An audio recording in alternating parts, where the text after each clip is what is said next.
Welcome back to the anime channel. And yeah, it is 2017, guys. A brand new year, a brand new season, which means brand new anime. And Akiba's Trip. This was a very trippy first episode. Now, I'm gonna be honest with you guys. This is a comedy anime. Comedy animes are by far the hardest shows to review because every person out there has a specific style of comedy that they love. Now, did I love this? Not really. I only laughed twice, and one of which was when the MC Tamotsu actually died. Yes, our MC Tamotsu died.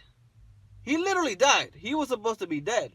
But by anime logic, and it is the only way I ever want to be brought back to life. If there's any other way that they could, I will reject that way immediately. The only way I want to be brought back to life is the way Tamotsu was brought back to life, because that is fucking awesome. So, he dies. The girl, the tsundere girl, because she's obviously a tsundere, her name is Mayoka. She starts kissing the fuck out of Tamotsu. And then she gets on top of him. She starts positioning herself. She starts grinding. I'm like, what the fuck am I watching? Like, what is this? Is this secretly a hentai? Is this like the longest fucking hentai I had to watch before it started getting hentai? So that happens. Obviously, he's gonna fucking wake up. No straight guy ever is going to literally just do nothing when there's a girl on top of him kissing down onto his lips. Obviously, he fucking wakes up from just entering heaven. He literally says he saw his grandma there. He wakes up. He literally gets some superpowers from the girl, kind of like the whole Ichigo and Rukia thing, from episode 1. That happens. He gets some special power in which all he really does is move faster and he has super strength. He goes, and by the way, I didn't even mention the best part of this whole series. The best part of the series is the premise. Not the premise to the whole story, but the premise to defeating the enemy. Now this is probably the best thing I've ever seen, ever. I thought Keijo was something new level. But this, man, the creator of this game, because it was adapted from a game, the show, I gotta thank him. I gotta thank him so fucking much, because the only way you could defeat the enemy in this show, man, is by undressing your opponent. Holy shit. That is fucking unbelievable. Why hasn't no one thought of that ever? That is fucking awesome. And I want to thank the creator again, because all the enemies apparently are women. So, alright. Yeah, 2 thumbs up. This series is already starting off 2017 to an awesome fucking start. Now, I did talk shit on the comedy. Like I said, man, the comedy is not there. When you see a comedy anime, it's either 2 things. 1, it's so different and random, you laugh your ass off. Or 2, you've seen this a million times. I'm on that side right now. I've seen this type of comedy so many times that it's insane, man. They're the same comedy tropes, cliches that you see in every single comedy show. You can see this style of humor in any comedy show. I'm being serious, but I know for a fact people are gonna like this, and it's okay to like it, man. It's just a style of comedy that I don't really like. I've seen this before.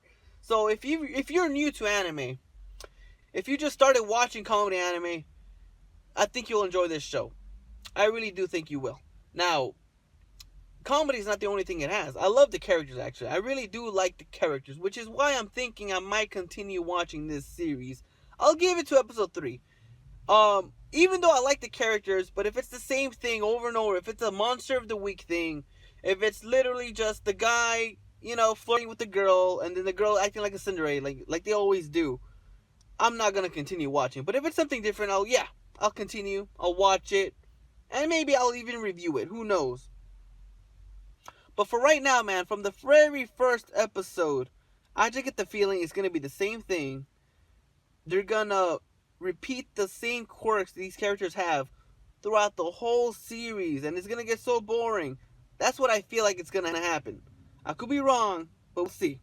So speaking of the characters, best girl is obviously the blonde-headed girl, Arisa. Now she is fucking kawaii. She's adorable as fuck, man. I just love her gullibleness. I love how much of an airhead she is, man. And I love how she loves fucking anime, just like the MC of Tamotsu. The MC, man. I talk a lot of shit about MCs, but this MC I cannot talk shit about. I like this MC. He's pretty cool. I like him. He's suave. You know, he's not really afraid to talk to women. You know, I appreciate that. I really do.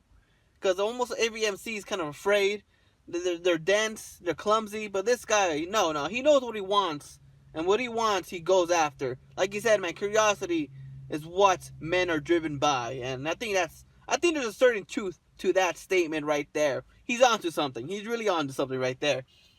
But yeah, going back to the girl's fucking awesome. I love this chick. She's pretty much the MC, but in girl form, and with bigger fucking opie than the main female lead, because the main female lead, you know, she's awesome, she's cool, but she's a tsundere, you know. I think she's gonna be the exact tsundere I've seen a million times. But the blonde girl, she's fucking awesome.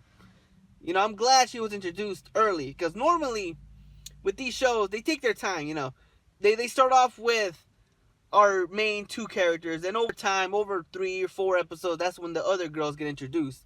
So I'm glad they introduced her very quick, and I love her quirk. Her quirk is that she's literally in a different attire every single time you see her. She's always dressed up in this cute outfit, always emphasizing on those tits, which I gotta clap for that.